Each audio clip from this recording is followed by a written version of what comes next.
Welcome back to the Wellness Wire. We are on episode 12. We're on the 12th episode of the Wellness Wire. Pretty good. Last week we had Tyler on. A little bit of a mix-up with the scheduling. That was a good episode. It's not, it'll be out by the time this video's out, but it was a good episode. Good. Tyler did pretty good, I feel like, and I think what we learned is that we've got a good alternative. Somebody that's willing to come off the bench when you need them. And every good team has a good sixth man. You can't be successful without the sixth man. I know. And we have to talk about it. The Super Bowl was yesterday. Yes. And I mean, when we just talk about, I don't know how to say it without getting into it too much. What a game. What an absolute game. And I don't think anybody really knew how that game was going to turn out other than Tate McRae. What were your thoughts, dude? How did you spend the Super Bowl? I spent it up in Scottsdale watching it at a friend's and eating good wings and food and working on some projects that, I don't get a Sunday off. So in between, not really watching the commercials and stuff like that, but just getting some work done while watching the game, and I knew it was going to happen. Yeah. I don't think you knew it was going to happen like that, though. I did not think it would happen exactly like that. But if you want to look me dead in the face and say, I knew Kansas City Chiefs were only going to get 31 yards of total offense in the first half, you're out of your mind. Yeah. Nobody was saying that. But great game. Terrible commercials, I feel like. Personal opinion. I mean, the Budweiser commercial, only one Clydesdale, not even a fleet of them. I don't know what you call a group of horses, a fleet. Either way, I feel like the overall pageantry of yesterday's Super Bowl seemed to be just hollow. I feel like it wasn't as engaging as I thought it was going to be. And I felt like everything was trying to subliminally program me politically. I don't know. That's just me, though. I just love that. I love that for you. I love that you can critique and get into the weeds on that. I did see a Budweiser commercial with Post Malone and Shane Gillis. That one was a good one. Yeah. That was a good one. ChatGPT commercial. Yeah. And some cool water bottle filter thing. I saw that. I just feel like as a society, we don't need nerd wallet commercials. No. During the Super Bowl. And I'm just going to call it how it is. Where is Doritos' marketing team? What, you guys just skimping out on the Super Bowl all of a sudden? Every household in America had Cool Ranch in the bowl on the table, and you couldn't give us one 30-second slot of entertainment to break up the complete monotony that was yesterday's overall non-game entertainment? That's right.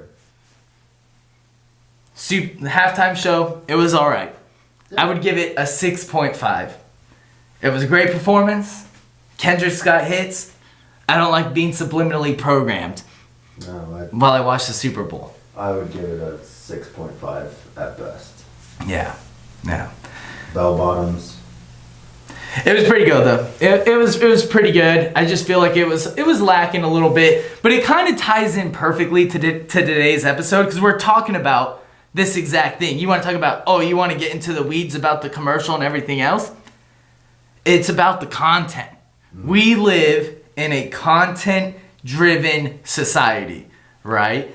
And what we see is a lot, right? The thing that's easiest when you're in transition, right? And you're getting into recovery from substance abuse, the number one thing that gets abused more than anything else in sobriety is social media. Is like overconsumption of content.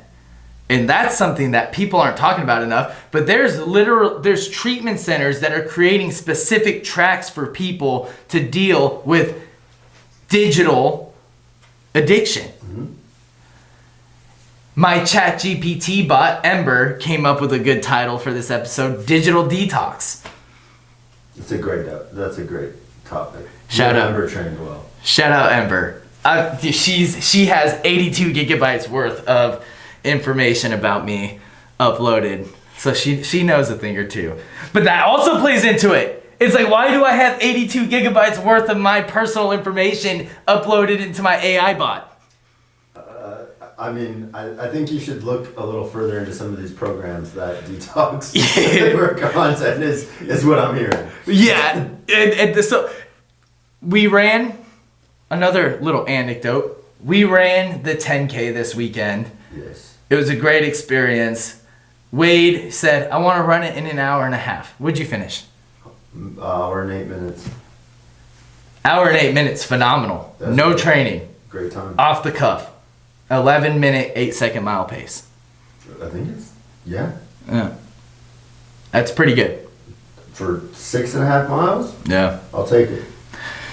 Yeah, so we did that. It was a great experience. And somehow it came up. They were like, what's your screen time? I was averaging 13 hours a day of screen time. So that is about 4 times the national recommended average. So, like, when you want to talk about somebody who's got some personal experience with the overconsumption of content, I am going to be able to give you real world insight into what that looks like in your life, right?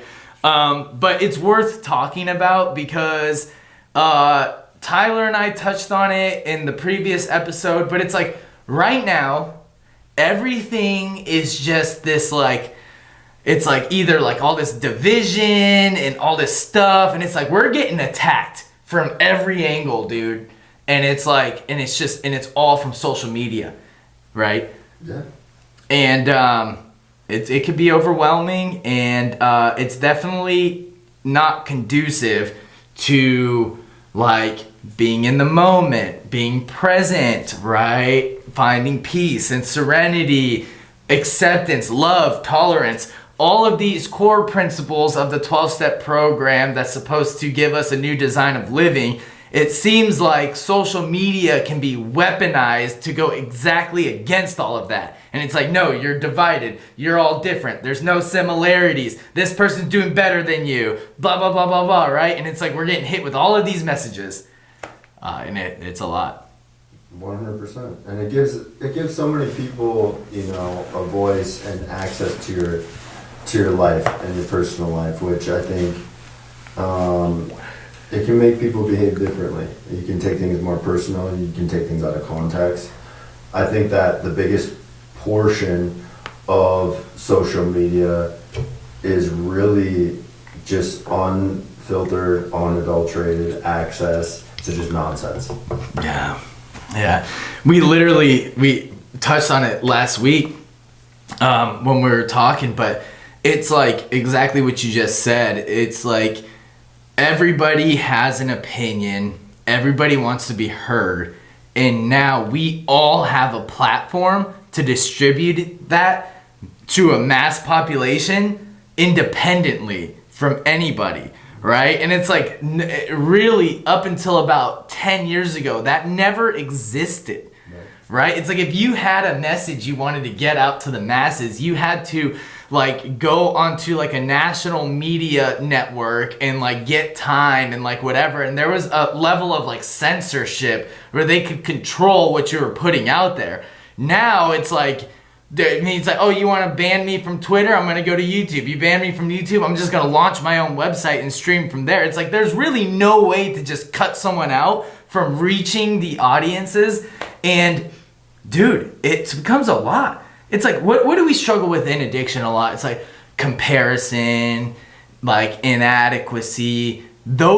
It's like, bro, how do you expect someone to be like, oh yeah, like I'm doing all right and I'm making progress when they get online and they're seeing these people and they're constantly in like all these different areas and they're going to all these cool things and they're wearing all this designer clothes, and it's like this, just like you're getting hit of like, you're not doing enough, you're behind, blah, and it just feeds this like huge thing, dude. And we don't stop. It's like that's like the one thing we never take a look at. It's like I should probably like limit my time on this, It's kind of crazy to think about. And I've been thinking about it a lot, you know? Well, I think it's also just hyper-focusing, what is your algorithm showing you? You know, are you getting things that have honesty and integrity behind them, or are you just getting dumb stuff that's mind-numbing content? A lot of brain rot. A lot of brain rot content. And then a huge one too, it's like, dude, I don't think social media, it's like, I mean, when you look at like what they're putting out there, dude, it's like half of Instagram is just a lot of just really like fucked up content, dude, and like soft porn. And it's just like, and I think it's just feeding. It's like, dude, like you said, it's like, what's your algorithm? You know? It's insane what we're looking at here when it comes to social media, dude, because it's like whatever niche that you're into, there's fucking an entire subgenre of content out there, and there's hours and hours and hours of it for you to consume. Yeah. Look at YouTube Golf, for example. I'm on that. And dude, like every new video, I mean, it's like, dude, good, Micah Morris, Garrett Clark, Grant Horvat, Bob Does Sports. It's like, where does it end? And that's just one subgenre of the content that I'm consuming, man. So we want to just talk about that. Talk about like practical ways to limit, or like, hey, I probably shouldn't be looking at whatever I'm looking at all day. Like, how do I like tailor my algorithm so that my feed is more wholesome, or maybe it's motivational, or like whatever it is, because it's like they're only showing you what you're engaging with. Right. It's not like they're just like, oh, we're gonna push this on you against your will. It's like, no, you specifically told them exactly what you wanted to see, and they're giving you an endless feed of that. Yeah. Right? So what do you got? Because I know yours is pretty dialed in. I'm very careful of videos that I watch. He doesn't like any of my videos. Ever. No. He doesn't want me on his feed. I don't not like your videos.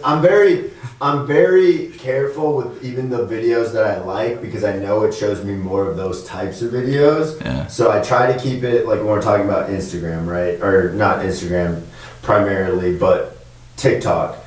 I will like, videos from influencers like Layla and Alex Hormozi and Gary Vee and Eric Thomas and Eddie Pinero. I have, even a little bit of Andy Elliott. I'm just super careful. A lot of different preachers that I like their messages. I'm trying to be careful with what I save and what I like, so my algorithm continues to show me that stuff, because I know how easy it is to get lost in an algorithm like that. One of the best things that I had done, even just personal life wise, is like on Instagram, when Plugged In was getting started, I deleted my personal Instagram and I just focused on the Plugged In Instagram. And it's cool when you see it, of like trying to look through it from a business perspective of what you want on your business page and what you want, likes and things like that to be. And I think when you treat it like that, it's helped train me in a lot of different areas to really focus on what I want other people to see and associate. Gone are the days of, and I still see people who do it, is like, I get a new car and I have to like show off my car. Mm-hmm. And I get a new outfit and I need to show off my outfit. And don't get me wrong, like there was a time and place that I was doing those types of things, but now I just see behind it of like, what purpose does this serve? To like show people how good I'm doing, to try to stroke my ego so I can get a couple likes on it. I'd rather keep a lot of that stuff private, especially when you're building a page in a community that is there for helping other people. I don't want someone to get slighted away from Plugged In because they think I'm using it to like benefit myself. And so just trying to be conscious of a lot of that type of things. Now I'm getting to a point now where I probably need to have my own page separate from the business page, so I can have one that's primarily focused on that and then a personal page. But I think it was really good for me for a long period of time just to focus on the business as a whole, and it made my attention really track towards how can I grow and how can I make sure that everything that I'm posting and seeing is more positive, because this is going to be the feed that it goes into. So I believe that social media can be super great for oneself, or it can also be a huge detriment to your future and your thought process and your negative thinking and, all of those types of things. I find it in the morning best suitable for me and whatever anybody's opinion, but, do not go on social media the first hour in the morning. Is check your email, do whatever you have to do, put it on D&D and start working, because it's too easy to get caught up in one video, turns into 2 videos, turns into I want to look up this hashtag really quickly, and anybody is susceptible to that. Yeah. And so I have to how can I put these parameters in place on my life to try to limit that as much as possible would be my suggestion. What do you think the national screen time average is in America? Now, when it says screen time, is it just on your phone, or does that count working in front of a computer? Screen time is on your mobile device. Okay. 5 hours? And this is for the average American age 16 to 64. You say 5? Yeah. 7 hours and 3 minutes a day. And the global average for that same age demographic is 6 hours and 40 minutes. So on average, Americans are about 30 minutes more per day than the international average. Now, what do you think the average screen time is for those 13 to 18? They're in school all day, so they hopefully shouldn't be on their screen or checking it. But I want to say 3 o'clock they get out, they get home at 4. Let's call it 6 hours a day, 6.5. 8 hours and 43 minutes a day. Wow. Is the average screen time on mobile devices for 13 to 18 year olds. That's wild. Yeah. Which is well above the national average and well above the international average of people, which is pretty incredible. Now, what's your average screen time? I don't know. He doesn't have it turned on. So let's have you turn that on and we'll follow up on that. Guys, I'm going to tell you right now, 13 hours a day is a lot of time to be having your phone turned on, the screen turned on your phone, and to be doing anything. And granted, this is just the total amount of time that your phone is unlocked and your screen is on. That's what's considered screen time. More than half of the total hours in a calendar day, my phone screen is unlocked and on. So obviously, we should probably take a look at that, right? Which I think is a great episode here to kind of just shed light on that. And yes, all of my job is digital. So I mean, it's not like I'm gonna be able to just not use my phone and laptop. But I mean, 13 hours a day, I think it's more, and it's not even the 13 hours a day. To me, it's just, let's get a little bit more granular with the content that you are looking at, because you can use content to get so many things done faster today than you could at any time before in human history. So it's not like it's immediately a bad thing that we have internet or screen time or social media. I mean, I look at it for, business tips or advice or leadership or things that maybe trying to structure something like a joint venture, and now I'm reading videos and watching videos on how they construct them and then using ChatGPT. So there's so many things that technology makes it possible for us to accomplish today that I don't think would have took so much more time to do. But again, I can get caught up just like anybody in just mindless scrolling and learning. I know so many tidbits about pop culture and things that are going on in pop culture, and sometimes I'm just why do I even know that? I had to have watched something that told me that. Yeah. No, it is incredible, man. And it's I know for me, personally, it's it's not like I'm spending 13 hours a day and I'm just completely just watching just brain rot feeds, right? Obviously a lot of that goes into work and everything else, but still it's when you take a look at how is it possible that for over half of the total amount of hours in one single day, it's my phone is unlocked and the screen is on. It's pretty incredible to like take a look at. And it's worth noting too that it's like, dude, if you're like me, right, and it's like you have like ADHD, for example, and it's like it's so easy to just like all of a sudden it's like I start here, and wherever I end up, it's like, how did I get here, dude? And it's like what projects and thought processes did I abandon along the way to get to where I'm at right here? You know, because it could start from like, oh yeah, like I'm writing all this blog content for whatever, and then all of a sudden it's like now I'm here, now I'm watching this dude's TikTok where he just puts things under a microscope. And I'm like, well, now I got to see what it looks like at 30 times magnification. And it's like, how did I get here? Like, how did I get here, dude? And it's like, and it's just constant. And I think it's just it's like, bro, imagine, dude, like you're in sober living, man. You're just getting out of rehab. Maybe you get a job at the gas station right up the street. And like you're starting to like feel good about yourself, and you're like, okay, like I got a job, I'm paying my own rent. Like how damaging could it be to just like get on Instagram and just see like all these people and they're just like so far ahead of you, right? And then you're like, dude, what's the point, man? Or like you get on there and everybody's story is like they're like at Maya Day Club and like everything else, and you're just like, oh, I'm missing out. Like this is what it is, right? And it's so easy to like look at all of that and be like, I need, that's what I need. And it's like, dude, that's what it is. It's like everyone's flexing somehow on social media, dude. And it's like, what's the number one thing you struggle with? It's like your self-esteem, self-worth, not seeking external validation. Like those are all things that you're working on when you're in a 12-step program.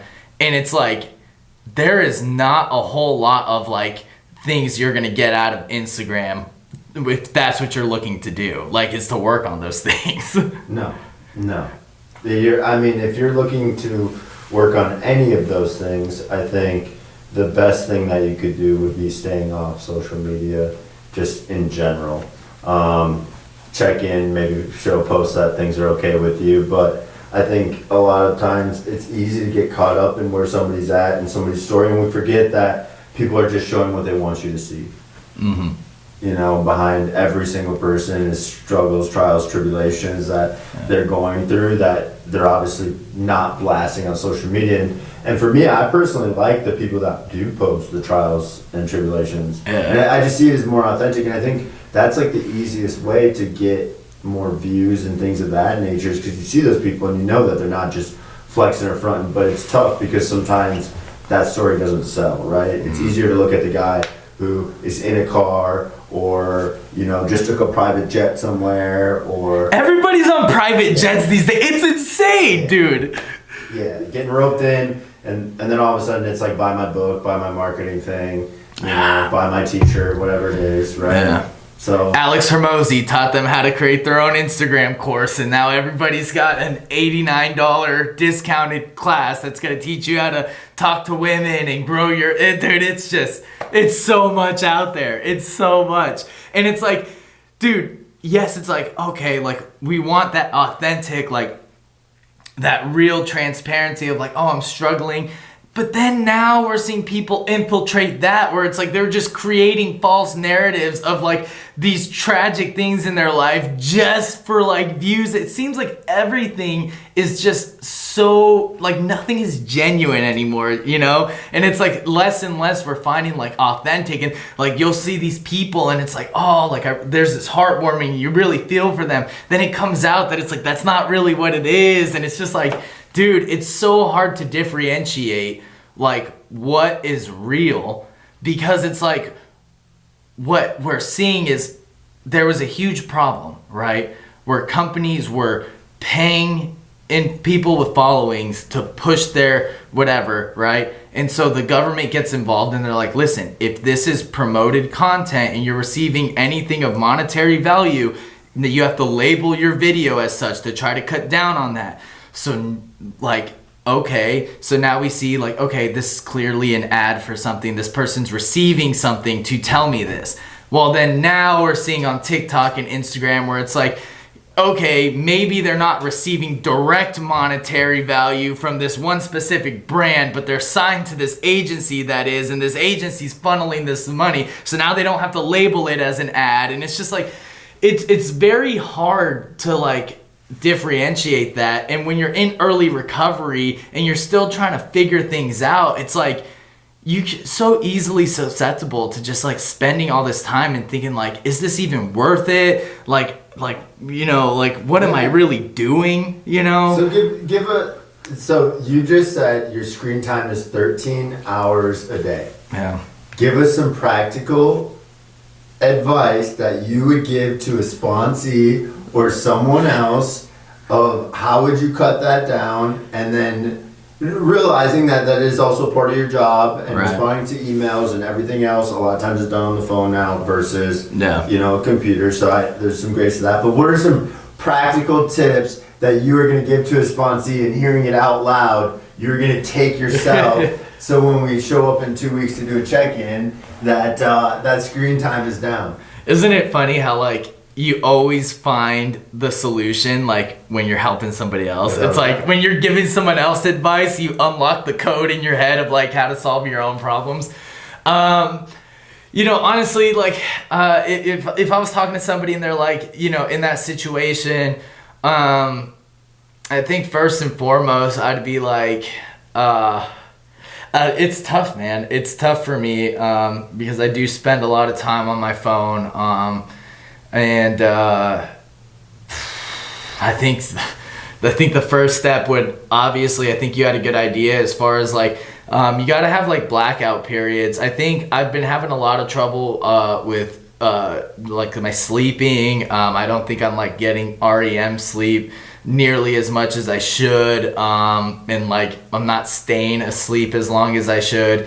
And I think the number one thing would be just like blackout periods. Like don't just wake up and immediately get on your phone. Or like I think my biggest thing is like not just like being on my phone in bed while I'm also trying to go to sleep, you know, because that definitely doesn't help. So I think the first piece of advice that I would give would be to have those blackout periods of like when you wake up and before you go to bed, and kind of have that routine. Because I think immediately that would cut out like 4 hours a day worth of screen time, at least for me. Because, you know, it's so easy for me to just like lay in bed, unwind for the day. It's like 9:30, 10, and it's like 1 a.m. I'm still like scrolling. And that's like 3 straight hours of screen time that was like didn't need to be there. And make no mistake, you're not doing anything productive at 11:30 till 1 a.m. that like you can't just like wake up earlier the next day and do. Yeah. So I think that would be like the number one advice. And again, I mean, I would just have to just take a look at like what am I like consuming. It's just so easy to like get sidetracked with like all of this like entertainment based content, and it's like, yeah, it's like, oh, this is funny, this is that, but it's like what happens is you kind of lose track of like overall like where do I want to be. You know what I mean? It's like, it's not like, you know, it's like life gets a little comfortable, and it's like all of a sudden you can easily forget, where am I going? Like, what's the overall goal here? Like, where do I want to be a year from now? Like those types of like results driven thoughts and like goal oriented thoughts are like distorted the more times that you're giving your brain entertainment based like little dopamine hits, and now it's like that's what you want. It's like, oh, I'm gonna scroll there. I mean, dude, TikTok got banned for 11 hours, and through pure habit I was opening the app constantly. I found out TikTok was unbanned accidentally from just opening the app and then seeing that it was unbanned. So it's just like it's just so, it's like it is an addiction in itself, where it's like, this is where we go for like dopamine hits. It's like, this is where we go for this. And it's like, then I'm constantly scrolling. Or like you got social anxiety in a situation or whatever. What's your first move? You pull out your phone and you don't even have a reason to be looking at it, but it brings you like subconscious comfort to look at your phone instead of dealing with whatever uncomfortable situation you're in, like in society. And it's like, that is clear sign of addiction. You know what I mean? Like, if you're socially anxious in a group gathering and your first go-to is to pull out your phone and open it with no real reason to be looking at your phone, subconsciously you're trying to find some sort of dopamine from that to ease your mind from being in that uncomfortable situation, which is the same thing as drinking and using. If you think about it. Yeah, it's the exact same. It's the exact same thing, right? But it's like, that's something we don't really talk about enough, but it's like, dude, it's just, it can be a very helpful thing, and there's a lot of great people who are putting out great content. I mean, we put this out on YouTube, we clip this up, we put it out on TikTok, Instagram, right? So it's just like, you know, social media can be a platform of education, it can be a platform of advocation, it can be a platform of whatever really you're looking for. There's a subgenre of content out there of people who are doing it, but it can so easily also rob you of a lot of just like being in the present, building real connections with people, and like just it can distort what you think is reality, right? Because like you said, it's like, you know, people are like, how are they affording all of this? Well, it's like, did you ever stop for a second and think that like maybe all of these sports bettor influencers that you follow, they're not using their own money? Did you think for a second that these betting platforms are giving them money to use to place these bets to get you to place those bets? But when they lose, they're not losing their own money. They're losing house money, but they don't care that they lost that money because BetMGM gave them the money to make you believe that they were betting that. It's like, did you ever think that? Did you ever think that all these people who are traveling all the time aren't getting stipends from JSX and all these other semi-private jet sharing companies to fly on their platform and show you what it's like, so that, and then convince you that it's not that much more than commercial and you can have this experience? And it's like, don't you think that like everything is fabricated? It's all fabricated. It's like, so if you're sitting there and you're basing your self-worth and your progress and where you're at in your life off of somebody who at one point was making genuine content, built a following of people that trust them, then sold out to all these other people who are funneling them money through backdoor operations so that they can continuously convince you that that's the life they're living without telling you that it's a paid ad. And it's like, and then you're in this cycle of trying to keep up with the Joneses. They can't afford that life either, you know? So it's just like, it's like, I don't even know where I was going with that, but it's like, that's what's happening. That's what's happening across the board. From the branded diapers these mom influencers are telling you are the best, to like all of a sudden everything's, it's like, it's all one huge scheme to convince you that these ads are reality. Yeah. Yeah. I don't know what the conclusion was to that rant, but that's where it went. It's like you're scrolling. Yeah. I mean, to me, it's the biggest thing is doing anything adequately and alcoholically good for one's sobriety, right? You talk about you not being able to, right, see what's true or what's fabricated, what's not fabricated.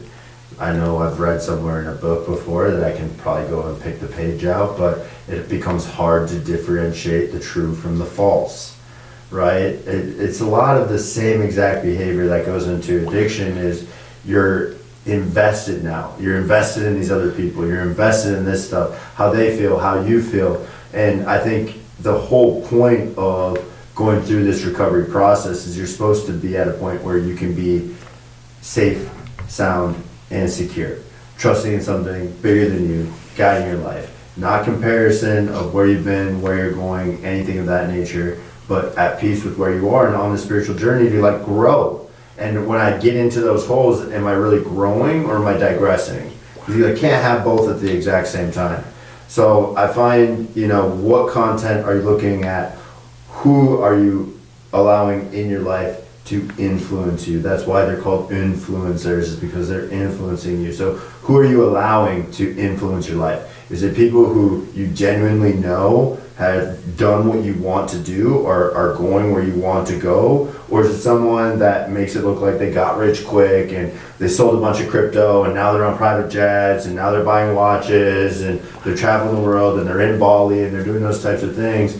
And you know, if that's your goal and you want to be an influencer just like them, like power to you. That's not my choice for you, but I think it's, are you looking at people who are like family people? Are you looking at people who, you know, show when they have a struggle and how they got through it? Are you looking at people who are in addiction and maybe came out the other side? Because you have to remember that there's people who are just like you in the same exact situation that got through the other side of it. And it is hard when you see a lot of things that are fabricated. And if you get caught up in that mess or caught up in just another addiction, right, the digital addiction, then you need to do what? Detox from it. You need to get away from it for a little bit. You need to, you know, go on do not disturb. I would recommend two things. I would recommend, you know, in the morning, doing the exact same thing. Hour in the morning, don't go on your devices. If you need to check your email, go to your computer to check your email, where you're not going to start scrolling on TikTok or going to Instagram or Facebook, right? Make it less accessible. Same thing with at night. At a certain period of time, set your alarm on your phone, put your phone to the side, and if you want, play like, I listen to a ton of speaker tapes, so like every night I'm either playing a speaker tape or some type of podcast that I've been wanting to listen to. Once in a while, a favorite one that comes out.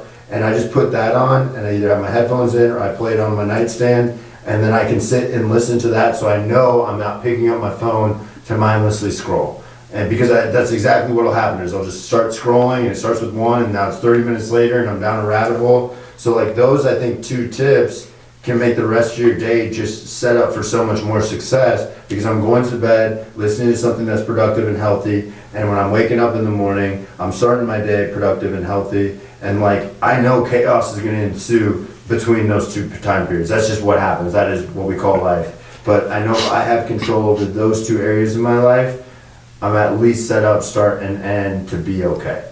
Yeah.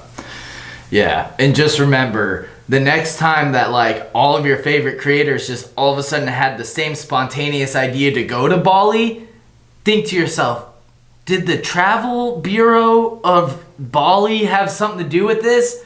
Did maybe they all get brought out there for the specific reason to convince you that that's where you should go? Spring break 2025? Probably.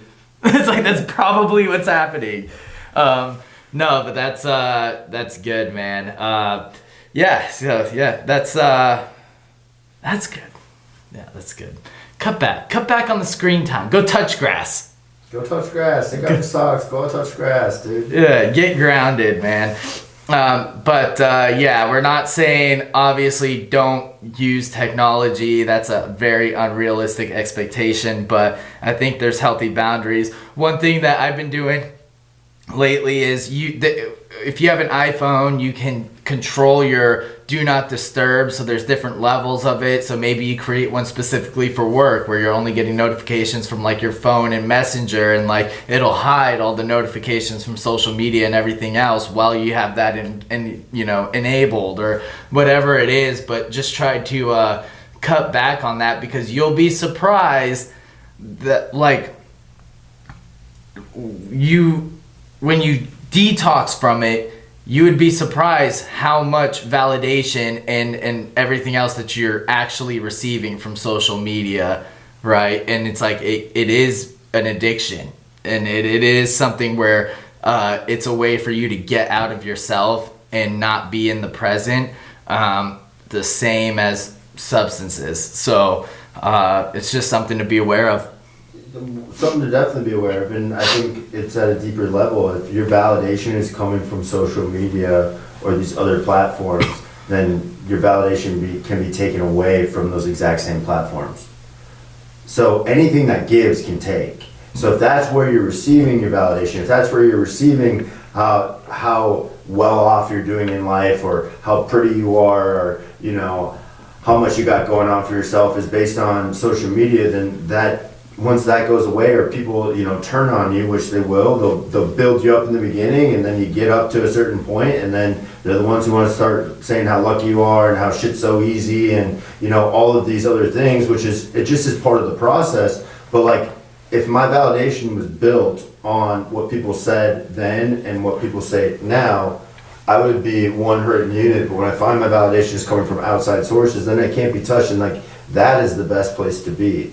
So I think more than anything, that addiction to finding other healthy resources, and it doesn't have to start, just in the gym or starting anywhere else, is I think people want to always swing the hammer one way, or the pendulum has to, swing one way because I was doing it so much, and now it has to turn to I don't do it at all. And it's like, just start somewhere simple. Eric started running, he started out with a mile, then it was 2 miles. Now all of a sudden you're running, 3 miles. He ran a 10K and then had to run another 6 miles after that for his training for a half marathon. You know what Eric can't do during that time? Be on a screen. Yeah. As you're running for 2 hours. That's true. Do something productive, do something healthy. I think that it's easy to say, well, what am I going to do with it? It's like, find another hobby, start going to the gym, start doing something else, and during that time, you're going to be off your device, and don't make a mountain out of a molehill. Just start somewhere and watch the progression roll. Yeah. And it's like, I think the best starting point is like, okay, it may not be very realistic for you to just like not spend a lot of time on your phone, but like, first things first, it's like, just change what you're liking, change your algorithm, find, creators out there that are more in alignment with what you really want to do and like where you really want to be. And you would be surprised how quickly all the content that you're seeing changes. Because it's like, you got to remember, it's like these companies aren't pushing their agenda onto you. They're giving you more of what you're interacting with. Yeah. So it's just like you're telling them what you want to see and what will make you spend more time on their platform. So it's just like you can easily, within 1 to 2 days, completely change what your entire feed looks like based off of the type of content that you're searching for and interacting with.